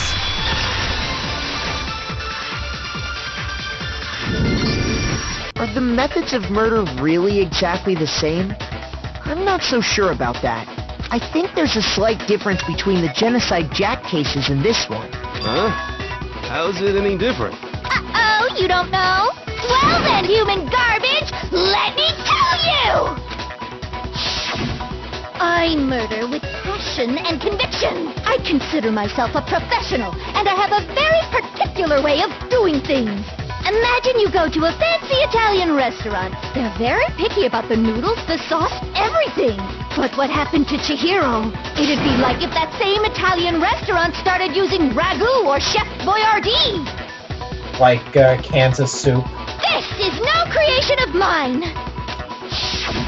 Let me rephrase that, in a way that maybe makes more sense. There are two clear differences between the Genocide Jack cases and this one. There's one clear difference between the murders. In the photos from the other Genocide Jack cases, look at the neck and stomach. Here you see a clear difference. The fatal injury. I think she died with the scissors. The victims died with the scissors in the case file, but here Chihiro died with a head wound. Completely different from the others. I got it! For one, the cause of death is different. In the Genocide Jack murders, all the victims were killed the same way. According to the case file, they were all apparently killed with a pair of scissors. But Chihiro died from a blow to the head, right? Ah, yes. That is remarkably different from the other murders. Wouldn't it be strange for someone who kills the same way without fail to suddenly change their method? And there's more. One more conflicting detail. That's right. In my recipe of murder, if the bloody message is the tortellini, then the arrangement of the body would be the pesto sauce. Could you please stop comparing killing people to cooking? So, are you saying the other difference has to do with how the body was arranged? That's right. The second difference is related to how she was suspended. In opposed to the other genocide Jack cases, all the other victims were stabbed through their hands. Here you see a clear difference. What was used to suspend her, aka the extension cord? I got it! Do you remember what the killer used to suspend her? They used some kind of rope to hang her up by her wrists. What is your point? Well, in all the previous Genocide Jack cases, something else was used to suspend them. Specifically, pairs of razor-sharp scissors. And guess what? I used my own specially designed scissors for the murders and the arrangement. Like I said, I'm a professional, so naturally I'm very picky about the tools I use. And you know what else? Big Mac said there's two differences, but he's wrong. Big Mac? Are you referring to me? Listen up, Big Mac. There's actually one more difference. There's a third difference? Huh? My word, you really didn't notice? Take a look at who the victims were in each Genocide Jack case. There's a pattern there, just waiting to be discovered. A pattern? Figure that out, and it'll be plain as death why I couldn't have possibly killed that little lolly girl. Let's see. There's a pattern surrounding the Genocide Jack victims, and Chihiro didn't fit it. If you look at the names of every victim, what you'll notice is, I think I figured it out. I know why she couldn't have showed Chihiro. Because Chihiro was a girl. And all the names were boys. I got it! Is it because Chihiro was a girl? Bingo! Bullseye! Right on the money! What are you talking about? In all the Genocide Jack cases, all the victims had something in common. Ken Harada, 32, Tachiro Hondo, 17, Shoichi Gaku, 23, Kanase, 14, Takashi Yoshida, 30, Komatsu Nataro, Takafumi Gono, Uchida Naohia, Tachitse Masamune, Yuto Yushijima. There's no end to it. They were all guys? That's right! The people I kill with such passion and conviction are all adorable little men! I can't believe I said it! I'm so embarrassed! The hell is wrong with you? I can't help it! I'm just a full-throttle boy-on-boy fangirl, and the mopey side of me just hates it. But now I'm on the fast track to becoming a full-fledged fan madam!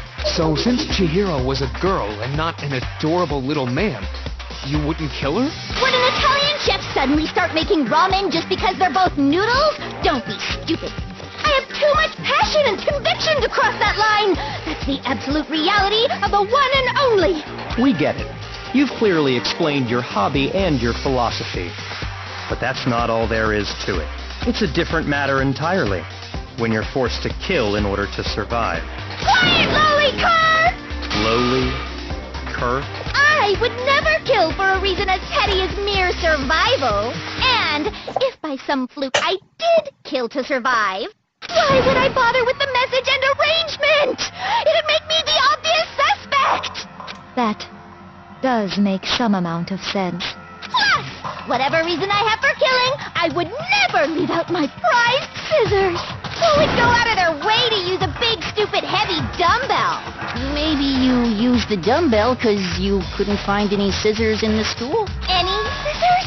I don't just use any scissors. I only use my own set of high-class, envy of the entire world scissors! Okay, whatever.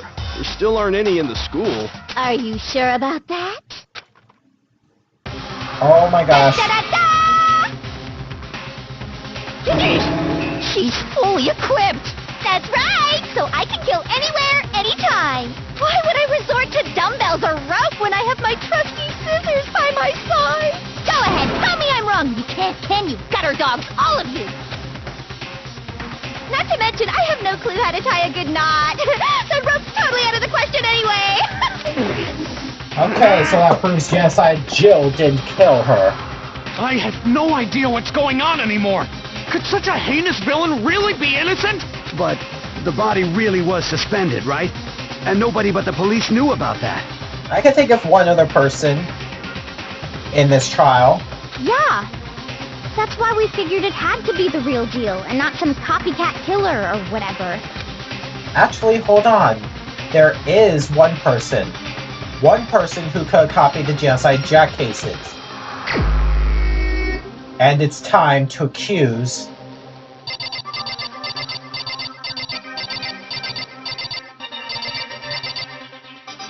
Byakuya Togami. He's Here's the my only one answer. who knows it. Byakuya, it's possible you could have found out, isn't it? You'd have no problem gaining access to classified government documents or internal police records. Plus, you've already looked through the Genocide Jack file before this all happened, hadn't you? Are you saying Mr. Togami did it? Then the reason he pushed the theory of Genocide Jack being the killer so hard was because he wanted to pin the crime on her. So, he rearranged the scene to disguise it and make it look like I put my stamp on it. The adorable glasses man was behind it all. Oh, I'm on fire! Well, Byakuya, what's your response? I see. So now the suspicion falls on me. Then I must ask, when would you say I began acting suspicious? Surely you must have an answer. Looking back and thinking about it now, the way you were acting right before we discovered the body was a little strange. Yeah, because you were so incentive of trying to search the girls' locker room instead of the boys' locker room first. And the locker rooms, they're suspicious. Very suspicious indeed. Would you agree? Huh? Suspicious? It seems nobody searched the locker rooms. Let's start with the girls' locker room. You wanted to go to the girls' locker room right away, right? But since you're a guy... I should have naturally thought of the boys' locker room first. Is that what you want to say? The victim was Chihiro, a girl. Hence why I said we should check the girls' locker room. Okay. Time out. How would you know that the victim was Chihiro before you suggested you search the girls' locker room? You couldn't have known that.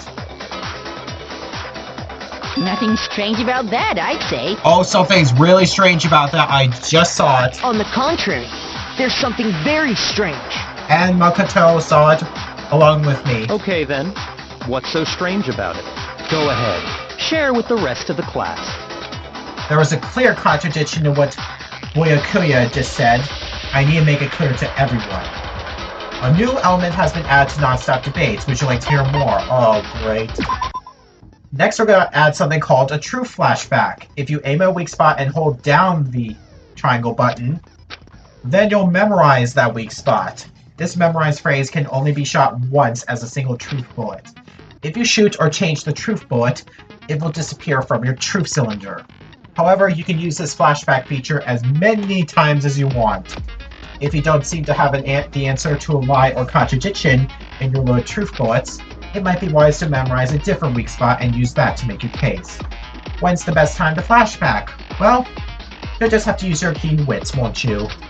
In this case, though, I will say that if you don't use the flashback, you won't be refuting anything. So basically, the regular truth bullets are just worthless here. Well then, good luck and have fun.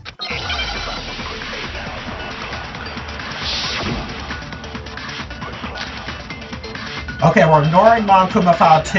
That has nothing to do with it. So, you said Byakuya was acting kind of weird before we found the body. Before we found the body. Weird. How?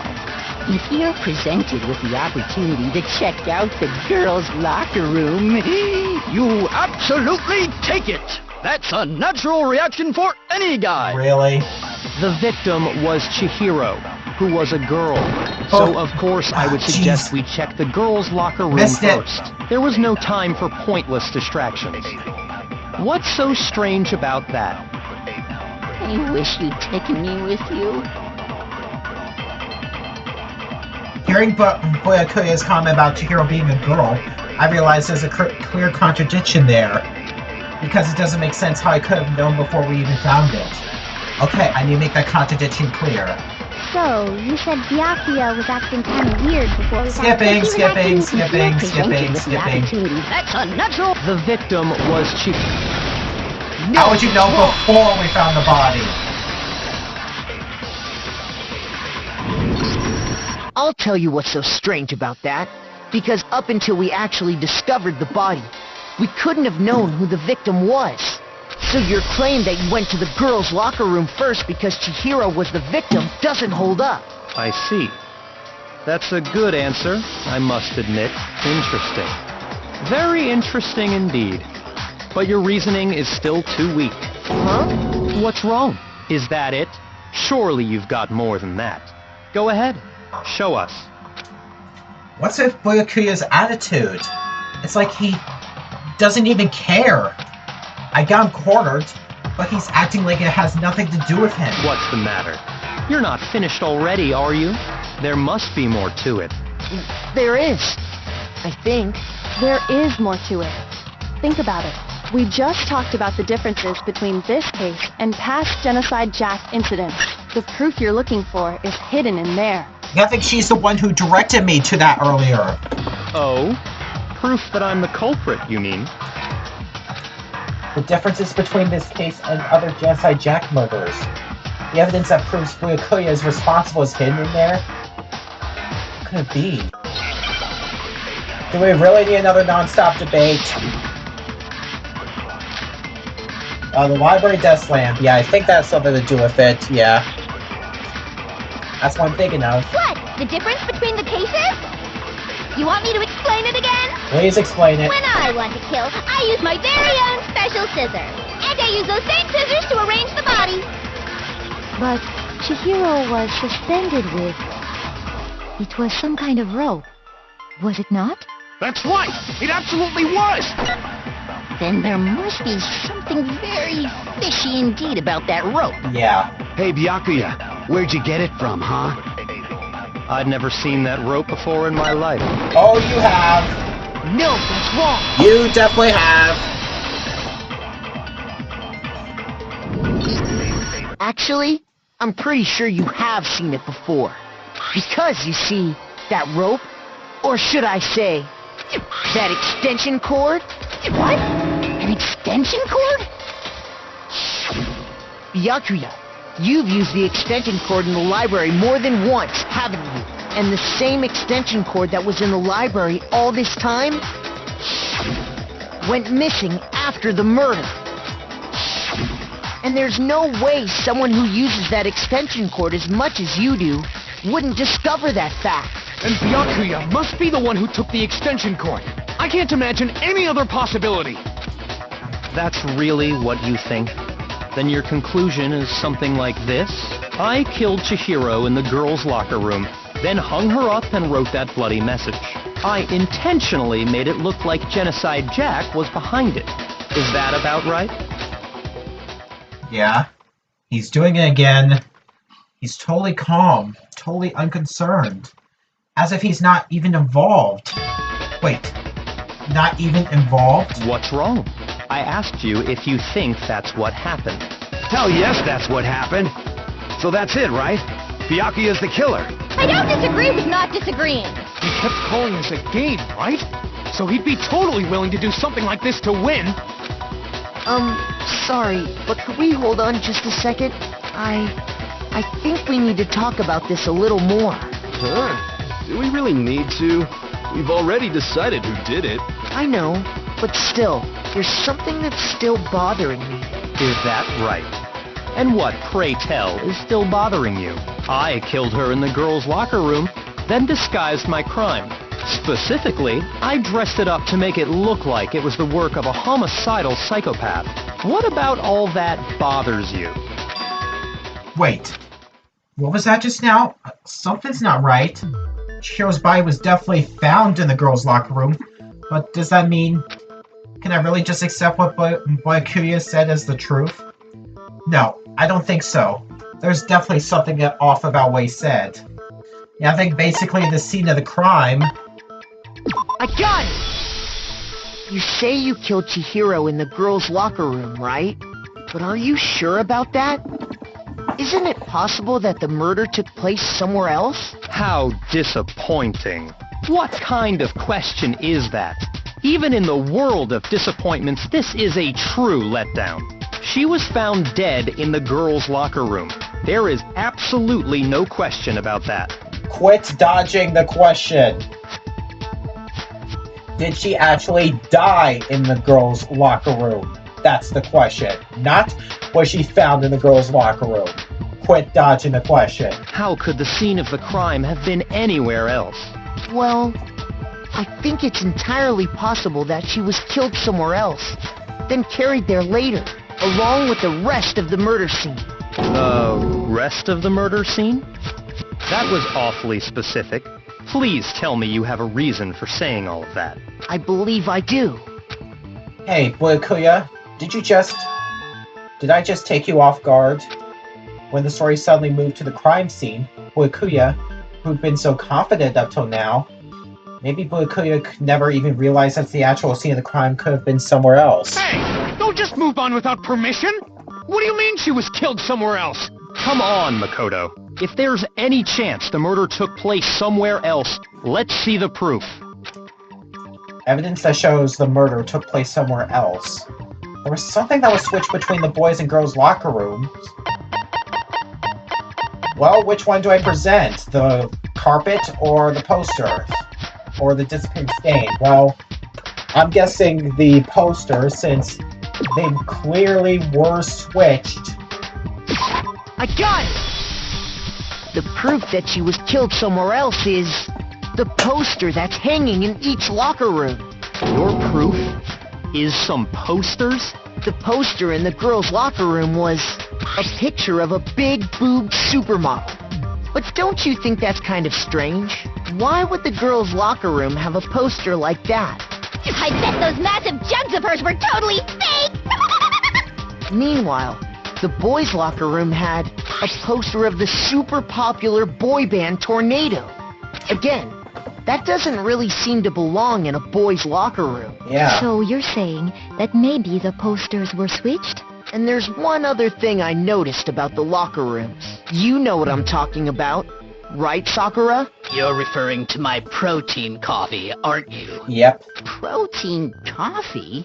While I was in the girls' locker room earlier, I spilled some protein coffee on the carpet. But I noticed that after the murder, the stain had been totally scrubbed away. No, it's not that the stain was scrubbed away. It was moved. Okay, now I present the boys' locker room carpet. I got it! The stain on the girls' locker room carpet wasn't scrubbed away. In fact, I found it on the boys' locker room carpet. That's definitely the stain from my protein coffee. Then, does that mean that the carpets were switched too? But why would anyone do that? To move the murder scene from one locker room to the other. It's certainly plausible, don't you think? What? In other words, in order to completely swap the scene of the crime, the blood-stained poster and carpet were moved along with the dead body. By doing this, the killer was able to change the entire room where the murder took place. I can certainly follow your reasoning, but why would the culprit bother doing that? Huh? Why would they go through all that trouble of switching the scene of the crime? Actually, an even bigger question. If the murder did take place in the boys' locker room, then how did Chihiro get in the boys' locker room in the first place? Yeah, that's certainly questionable. To get into the locker rooms, you have to swipe your e-handbook across the card reader device. But Chihiro's handbook should have only allowed her access to the girls' locker room. She had no way to get into the boys' locker room to begin with. What about the dead students' handbooks? No, she did have a way, and I can tell you what it was. I highly doubt that. Shut up! I'm telling you, I know how she could have done it. Is he right? Should Chihiro really have gotten into the boys' locker room somehow? Alright, let's listen to your reasoning. The broken e-handbook. Is it really possible? Could Chihiro really have gotten into the boys' locker room somehow? Ah! I've got it! She must have hacked her e-handbook! What? She was the ultimate programmer, after all. I'm sure that would have been no problem for her. No, I don't think that's it. She used the thing that was in the main hall. Huh? What thing? I'm talking about Leon's handbook, of course. Sorry, but that's broken. No, what's wrong? That's broken. No, I don't think Chihiro used Leon's handbook. Why not? Because Leon's handbook was broken. Oh. Well, then, yeah, I guess that'd be pretty impossible, huh? I am struck silent by how quickly you gave up. Plus, isn't there a regulation against using someone else's handbook? Not while that someone else is dead. Actually, the rule states that loaning your handbook is prohibited. It says nothing about borrowing one. In other words, you could borrow a dead person's handbook all you want, and you'd be safe. Yup. Hit the nail square on the noggin. Of course, if it were broken, that wouldn't make any sense anyway. So then, she must have hacked hers, like I said. She used her ultimate programmer skills and... You can't fix an e-handbook. The instant you open one up, a security buzzer starts blaring. So, if she didn't use Leon's handbook, and she didn't modify her own handbook... Maybe Mr. Naegi's initial assumption is just wrong? It seems like there's no way she could have got into the boys' locker room. So I guess so. Okay then, I vote for Byakuya. Is that it then? Chihiro was killed in the girls' locker room, and Byakuya is the one who did it? Really? But still, I don't know what else I could do. Hold on a second. I agree with you, though. I think you're on the right track. What the... You finally decide to open your mouth and that's what you've got to say? There's no way she could get in the boys' locker room, right? So... Why are you so sure she couldn't get in? There's still one other way she could have gained access. Yep. What? What are you talking about? What other way is there? Well, to explain that, why don't we take a little break from the trial? I'd like you all to come see something. Wait. Just what do you think you're doing? Don't worry. This'll make the whole trial more exciting. I'm sure that thought must please you. Huh? It'll make things more exciting? Well, all right then. I declare an official class trial recess. Huh? For real? Now then, what is it you want to show us? It better not be boring or I'll be very unhappy. Oh, I have no doubt it'll meet your lofty expectations. So, shall we go? We'll see. So before I even knew what was happening, the glass trial had been put on hold. We headed off with Kyoko in the lead. And where she took us was... the dead body. The girls' locker room? We've already searched this place top to bottom! What are you trying to pull, Missy? I'd like you to examine the victim's body one more time. You want to check it again? Be sure to examine the entire body very carefully. Take your time. Is this what she meant earlier Examine her during the investigation? carefully, like using our hands. No way! It's probably best if I don't run my hands all over a girl's dead body. It's not that I'm creeped out or anything, it's just... based on religious grounds, you know? Very well. I'll do it. But you're a girl. You shouldn't have to touch a dead body. Just let one of the boys do it. No, it's okay. I think Chihiro would rather have a girl examine her. So just leave this to me. Sakura. What is this? Some kind of secret girl-on-girl action? Is that what you two are about? That's not it at all. Stop screwing around. Okay, here I go. I'm sorry, Chihiro. Please excuse the intrusion. Putting her hands together in a brief prayer, Sakura then began to quietly examine her body.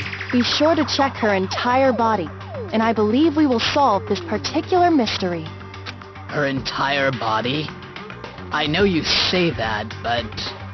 I have a feeling I know what Shakira really is. What? This is... What is this? What is it? Not possible. It's not possible. Sakura's eyes were staring wildly at Chihiro's lifeless form. Her massive frame trembled. This girl is what? a boy! I knew it. I had a feeling. I had a good feeling. Ah, I see. So she was actually a he. Interesting. So that explains Mondo's remark about her being a dude earlier. But then again, how exactly did Mondo know that? What? You're joking, right? I wouldn't joke about this. Then it's really true? Chihiro was a guy? Oh, what? You guys didn't know? Heck, I knew that right off the bat. Chihiro Fujisaki was totally a guy. He was a cross-dresser? Oh, I'm really on fire! I wish I had killed him! So that's what Kyoko wanted to show everyone, huh? Interesting. Yes, that certainly does make things much more exciting. Now let's ride this wave of excitement back to the courtroom and get back to the trial. Back to the trial. Ahem. I do apologize for keeping you waiting. Now then, let's resume the class trial. We've all just learned of the shocking revelation that Chihiro was actually a boy. Let's pick up from there. Yes, well, I don't know his reason for hiding it, but the fact is, Chihiro was not a girl, but a boy. To think that Chihiro was actually a guy. The thought had never even crossed my mind. And because the victim was male, he would have had no problem gaining access to the boys' locker room. Assuming his handbook did, in fact, list his gender as male, then yes, that would be true. Of course his handbook said he was a boy. He dressed like a girl, but he was a boy through and through. So then, there should be no issue with Makoto's initial assertion. Right? The victim was killed in the boys' locker room, and was then later moved to the girls' locker room. And the killer could have easily used Sayaka or Junko's handbook to get into the girls' locker room. Yep. So Chihiro really was killed in the boys' locker room? I still don't understand the motive for moving the body, but yes, that does seem plausible. Well, I must admit, I did find it rather odd. I knew he felt a little off. There was a certain incongruity to his female body. This is the most titillating situation! So now everything has been connected. All the mysteries have finally become clear. Okay, well, connected or clear or whatever. We still think you're the killer, remember? Very interesting. This has become very interesting indeed. Ah, he's off in his own little world. What about you, Makoto? After everything we've learned, do you still think Byakuya's the killer? Well, without a doubt, Byakuya's the one that made Chihiro's death look like Genocide Jack did it. Yeah, there's no doubt about that. But I think he might not actually be the killer after all. What? But aren't you the one who accused him in the first place?